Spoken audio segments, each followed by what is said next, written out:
Olá, seja muito bem-vindo. Eu sou Tabata Porte e começa agora uma entrevista especial.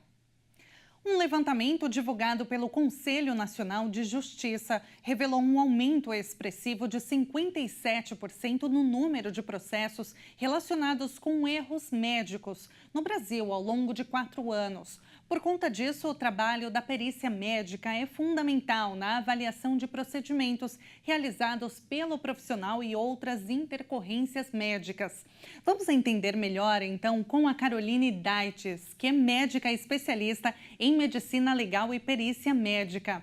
Olá, doutora, seja muito bem-vinda. Olá, obrigada.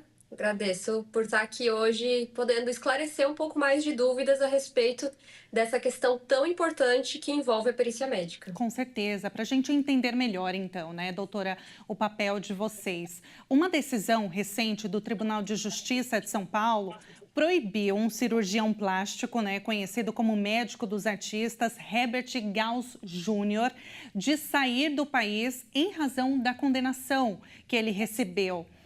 Esse médico ele foi condenado por deixar, de certa forma, não sei se é bem assim, se eu posso dizer, uma lesão, foi fazer um procedimento cirúrgico, uma cirurgia plástica numa paciente e deixou um seio maior do que o outro. Qual a causa disso, doutora? Foi uma substância que ele utilizou de forma errada, equivocada? E, no caso, qual o papel do médico em perícia, né, especializado em perícia, qual o papel dele nesse caso de erro médico? É claro que a avaliação de um caso, quando a gente tem acesso às notícias da mídia, ela é um pouco mais difícil, porque vamos fazer aqui suposições. Então, quando a gente fala de substâncias que possam ter sido injetadas, aí existem uma gama, né, que podem estar aí presentes.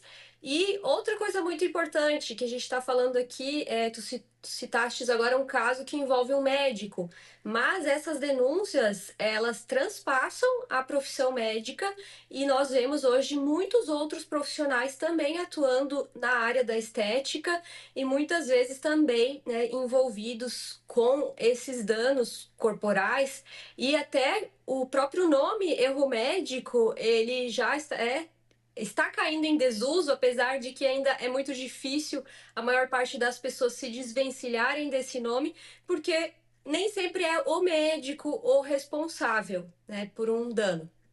Mas aqui, falando em específico, em um caso em que há a ingestão de uma substância, né, então dentro de uma região do corpo, aí a gente está falando de um perfil aí de componentes que causam diversas complicações. E o profissional ele tem que ser habilitado para fazer qualquer tipo de procedimento que seja invasivo e até mesmo essas substâncias injetáveis, elas têm um controle rigoroso até do volume que pode ser injetado e do tipo de substância.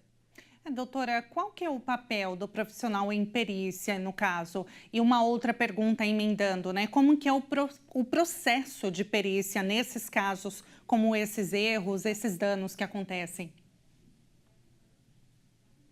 É claro que envolve algumas vezes quando existe até um óbito, aí vai envolver até perícias do IML, necrópsias realmente, ou em outros casos quando tem um dano corporal, então, e que a pessoa ela se sente lesada e ela vai então até a justiça e aí, nesse caso, ela pode até procurar um médico perito antes para avaliar toda a documentação e saber, né, se aquela teoria, né, para ser utilizada durante o processo, né, se tem realmente uma base técnica, se houve algum desvio de conduta, para ela iniciar em um processo judicial muito mais bem orientada. Esse é o primeiro ponto.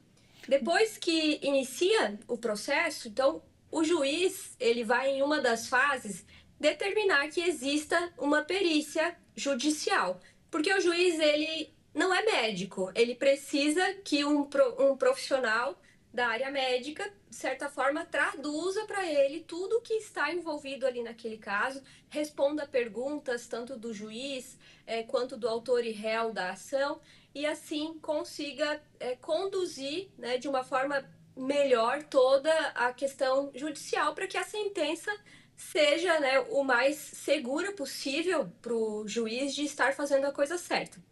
As partes no processo, assim como o autor e o réu, eles podem também indicar outros profissionais médicos para acompanhar todo esse procedimento, claro, junto com os advogados.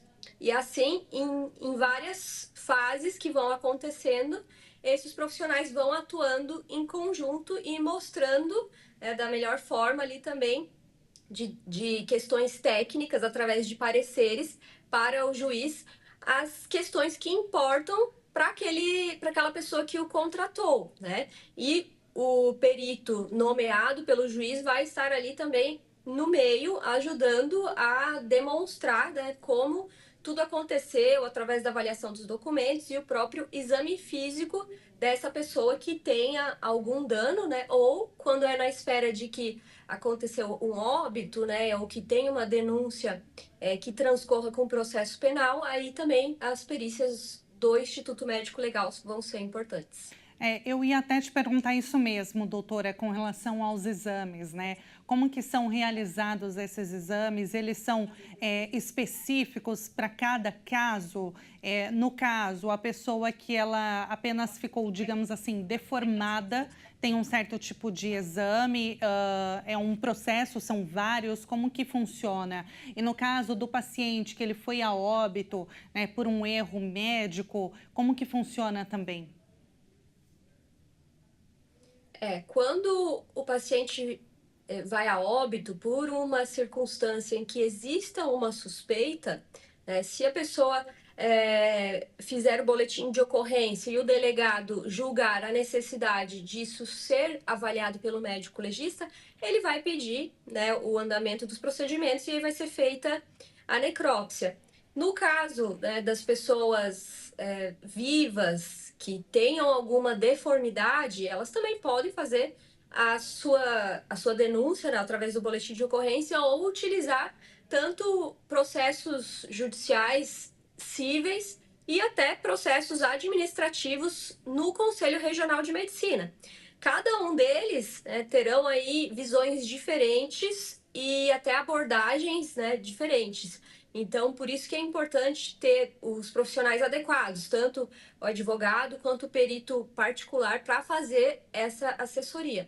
E, claro, assim como a pessoa que sente, né, que não chegou a um resultado satisfatório com o procedimento estético, ou até mesmo que é considerado uma deformidade, ela precisa estar assistida ali por esses profissionais e o médico que vai ter que se defender, ele também precisa demonstrar que ele utilizou a técnica adequada e por qual motivo não se chegou ao resultado esperado. Então, são várias questões que são abordadas pelos peritos e a análise de todos os documentos do processo, todos os documentos médicos, os prontuários, os exames, os termos de consentimento, que são documentos muito importantes, que o profissional médico ou qualquer profissional que faça um procedimento, ele precisa fornecer para esse paciente, então, assinar e comprovando, né, e explicando exatamente, não é apenas a assinatura dele que vale, e sim o profissional explicar todos os riscos que ela está estando ali, se submetendo àquele procedimento, além, né, de trazer também de forma técnica, né, médica, por que aquele procedimento pode não chegar ao resultado esperado. E muitas vezes as pessoas podem interpretar, né, que o resultado não estava exatamente como ela gostaria, mas ela pode estar pedindo algo que não é possível do ponto Sim. de vista técnico, né? Então, é obrigação do médico e do profissional explicar isso para o paciente anteriormente. Perfeito, doutora. Muito obrigada pela entrevista, por esclarecer o papel fundamental, então, do médico perito. Muito obrigada. Foi um prazer te ouvir. À disposição, estou aqui sempre que vocês precisarem conversar sobre perícia. Muito obrigada, um abraço. Nós acabamos de conversar com a médica especialista em medicina legal e perícia médica Caroline Daites. O Entrevista Especial fica por aqui. Acesse o nosso canal no YouTube, Jornalismo Hit TV, para rever este e outros programas. Muito obrigada pela sua companhia e até a próxima. Tchau, tchau.